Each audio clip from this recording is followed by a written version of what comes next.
Hello. So, a couple of weeks ago I had a bit of a rant about trolls.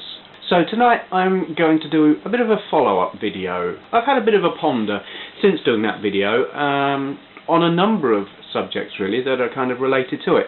And really what it comes down to is looking at the relationship between YouTubers and their audience, and how their perceptions, the perception of the YouTuber, how they perceive themselves and how they perceive their audience, and vice versa, how differences in those perceptions affect the relationship between the YouTuber and their audience. So you've got different kinds of YouTubers.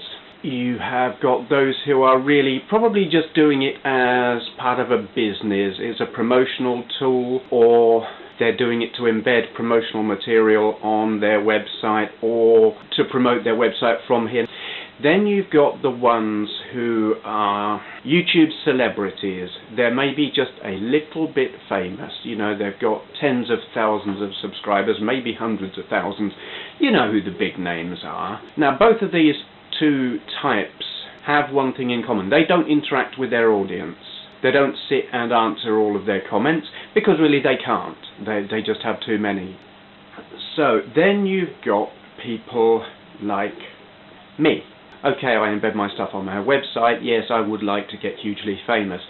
Probably ain't gonna happen. But anyway, how I look at this, I'm just a guy. You know, I am not a big, huge, famous anything. I'm not massively talented doing anything amazingly original. Just a bloke who sits here, talks a lot of crap into a camera and hopes that people will listen or watch. No different to you lot, really. I don't see myself as being any different. I like to sit and throw out ideas and then talk with you lot about it. And there are plenty of other YouTubers who are doing exactly the same, you know, with just an average person YouTubers. And then you've got your audience, and there are a few different types there. You've got your viewers who perceive the person they're watching as being famous or something special, something apart from what they are. Then you have the viewer who views it the same way I view it, certainly within this community. You know, here's a person who's into the same thing as me, talking about something I'm into. The viewer views the YouTuber as the same thing, on the same level, equals, basically. And then you get the viewers who think that as a viewer who subscribes, who favorites, who rates that YouTuber on every video that they do, that YouTuber owes them something. They own a little piece of that YouTuber. This, I think, is very, very unhealthy. Then you have the viewer who thinks they're a critic. They will go around, watch all these videos and be a critic, say this is good, this is crap, and it's like it's their job, or they have some God-given right, or they think everyone or anyone or someone actually gives a crap. Now, all of these, we see them every day on various different channels. Where you get a problem is where there is the YouTuber's perception of themselves and of the viewer is not the same as the viewer's perception of themselves and the YouTuber. So the YouTuber might think they are just another any person guy, while the viewer thinks the YouTuber is famous. Now this doesn't actually cause a problem. It's a mismatch, and it can, I suppose it could cause problems because the viewer could come across as being quite creepy. Generally though, I don't think that kind of thing is too much of a problem. But you can get the one, say, yes, you've got the any guy, everyday Joe YouTuber, and the viewer is one of those who thinks that YouTuber owes them something. I rate you, I favourite you, I do this and this, you know, I watch all your things, you owe me, what I say is important, it matters, you should pay attention to me. Then you get a problem, because you're not on the same level, you're not perceiving each other the same way, and it causes friction. You see it all the time, where you've got the really big popular YouTube celebrity who doesn't respond to their videos, and you'll see people complaining, saying, oh, this person never responds to their comments. And they're completely misunderstanding, because they're thinking that YouTuber can respond to their comments and are feeling put out because they get no response to their comments. And it is a misunderstanding. They don't don't get the situation. That YouTuber absolutely can't respond because they will spend all of their time doing that, but the viewers don't get it, and this is where you get the whole bitching, who the hell does that person think they are? And it's a complete misunderstanding and misperception of the situation and the relationship between the viewer and the YouTuber. Also, you will sometimes get it where you've got a normal everyday YouTuber person, you know, and you'll get a viewer who perceives the YouTuber as thinking they are something special. I'll use me as an example. I haven't actually had this happen, I don't think. But here's me. I'm an everyday Joe, except my name's Steve, but you know what I mean. Common bloke, nothing special. If there's a viewer who comes along with an attitude of, who the bloody hell do you think you are? You think you're something special, blah, blah, blah.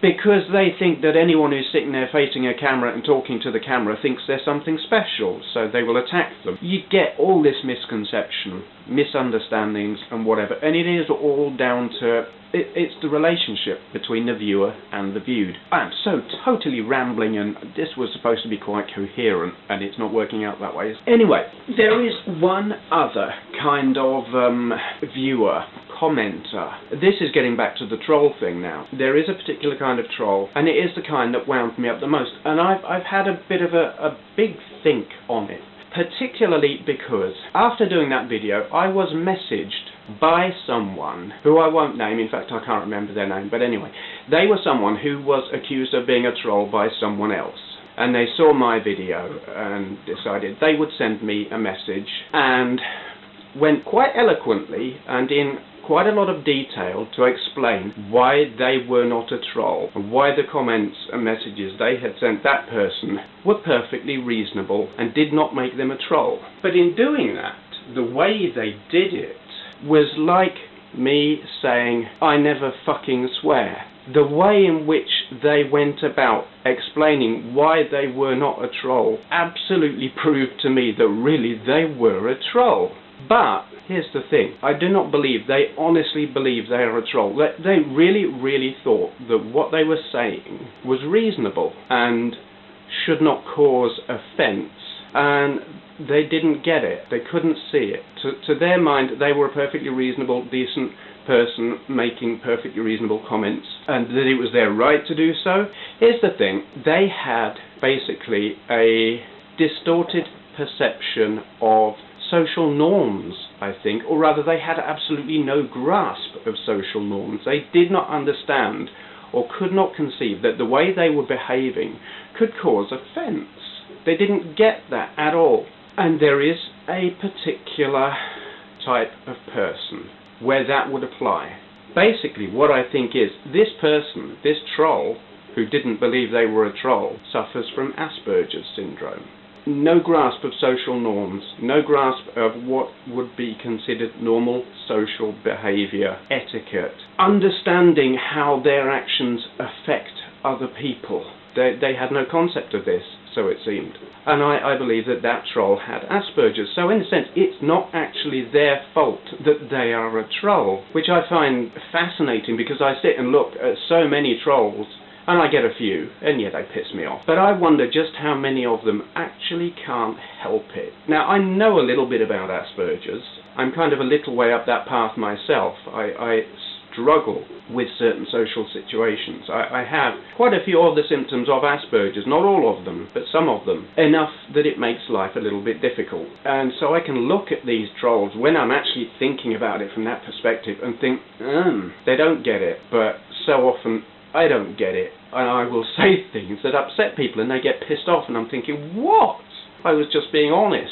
But of course, you can't be brutally honest if you don't want to upset people. And it's quite probable that these trolls actually don't know. You know, they have Asperger's, they don't know. If you have it and you know, or you have something like it and you know, something that's up that, it's what they call the autistic spectrum. If you're up the autistic spectrum somewhere, a few points up, and you know it, you can make allowances, you can account for certain, you'll find yourself in a situation that you don't know how you got there, you don't know why, but then you're like, where if you don't know, you're never going to get it, and you're just going to find people hate you.